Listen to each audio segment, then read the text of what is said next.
प्रार्थना एक ही साथ बोलेंगे।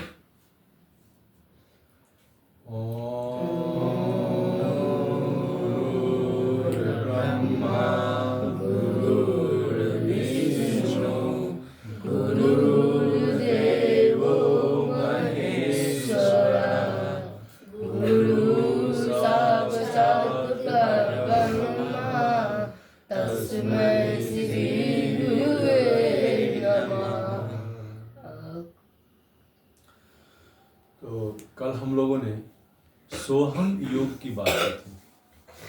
सोहम योग एक ऐसा योग है जिसे विद्यार्थी किसी भी समय कर सकते हैं, उठते बैठते चलते फिरते लेटे हुए सो करके कभी भी कर सकते हैं। इस सोहम योग से हमारा कंसंट्रेशन काफ़ी हाई होता है, हमारा विचार केंद्रित होता है, हमारा मन एक जगह केंद्रित होता है। इस साधना के द्वारा हम स्वयं को यह जानने में सक्षम हो जाते हैं कि हमारा जो भी व्यवहार हो रहा है वह किस कारण से हो रहा है। और जब हम किसी व्यवहार के कारणों को जान जाते हैं तो हम उस पर नियंत्रण भी कर लेते हैं। जैसे यदि आपको गुस्सा आ रहा है तो आप खुद को देख सकेंगे कि आपको गुस्सा आ रहा है, और जब आप स्वयं को गुस्सा करते हुए देखेंगे तो आप उसके कारणों को भी समझने का प्रयास करेंगे कि गुस्सा क्यों आ रहा है। और जब कारणों पर आप जाएंगे तो यह गुस्सा समाप्त हो जाता है, ये तिरोहित हो जाता है, तो गुस्सा रहता ही नहीं। दूसरा, सोहम साधना में हम श्वास पर ध्यान करते हैं। श्वास अंदर जाता है उसे हम कहते हैं सो, और श्वास बाहर आता है उसको हम कहते हैं हम। लेकिन इसे बोलना नहीं है। वैसा नहीं कि श्वास लेने तैसे बोलेंगे तो सो कैसे बोलेंगे, आप नहीं बोल पाएंगे। और जब छोड़ेंगे तो हम ऐसा बोलेंगे, नहीं, ऐसा नहीं करने का है। ये मन में चलता है। और जब आप श्वास को ध्यान से आप गौर करेंगे तो आपको यह स्वर सुनाई पड़ेगा सो हम का, है ना। तो ये अनवरत चल रहा है, ये चल ही रहा है। श्वास कभी रुकता है क्या? नहीं। तो ये अनवरत चलने वाली साधना है, बस हमको उस पर सिर्फ ध्यान देना है। ठीक है। तो अभी हम 5 मिनट का प्रैक्टिकल करेंगे जिसमें हम बोलेंगे सो और हम। इसमें 2 बातें आपको ध्यान रखनी है। प्रत्येक दिन विद्यार्थी को कम से कम 10 मिनट का यह सोहम साधना करना है। कितना देर का? कम से कम 10 मिनट का। और ये हो सके तो हम जब जागते हैं तो आंख बंद ही में उठ के बैठ जाना है, और उठ के बैठने के बाद उसी वक्त यदि संभव हो तो उसी वक्त कर लें, या फ्रेश हो करके आप 10 मिनट इसको करें। ठीक है। तो अभी हम कराएंगे। रीढ़ की हड्डी को सीधी रखनी है, और श्वास जो लेंगे और छोड़ेंगे उसमें पूरा का पूरा ध्यान हम रीढ़ की हड्डी पर ही रखेंगे। जब हम सो बोलेंगे तो रीढ़ की हड्डी के सबसे नीचे के पोर्शन से ऊपर मस्तिष्क तक आएंगे, रीढ़ की हड्डी में ही। और जब हम बोलेंगे तो ऊपर से नीचे की ओर जाएंगे। ये इसका प्रैक्टिकल है। ठीक है। तो हम 10 मिनट तक इसको करवाएंगे। आपको रीढ़ की हड्डी में नीचे से ऊपर सो बोलेंगे तो श्वास लेते हुए ऊपर जाना है, हम बोलेंगे तो श्वास छोड़ते हुए नीचे आना है। ये 10 मिनट इस प्रकार से करना है। बाद बाकी समय में जब आप दिन में साइकिल चला रहे हैं, चल रहे हैं, उस वक्त यदि आपको याद आ जाए कि सोहम साधना करनी है तो अपने श्वास को देखें। नासिका से श्वास अंदर जा रहा है, सो बाहर आ रहा है, हम बस उसका अवलोकन कर लें। और जितना संभव हो सके आप करते रहें। धीरे धीरे मन आपका केंद्रित होने लगेगा, मन विचारों में भागना बंद करेगा और वह एक जगह एकत्रित होने लगेगा, जिसको हम कहते हैं कंसंट्रेशन हाई हो जाना। तो आपका कंसंट्रेशन हाई हो जाएगा।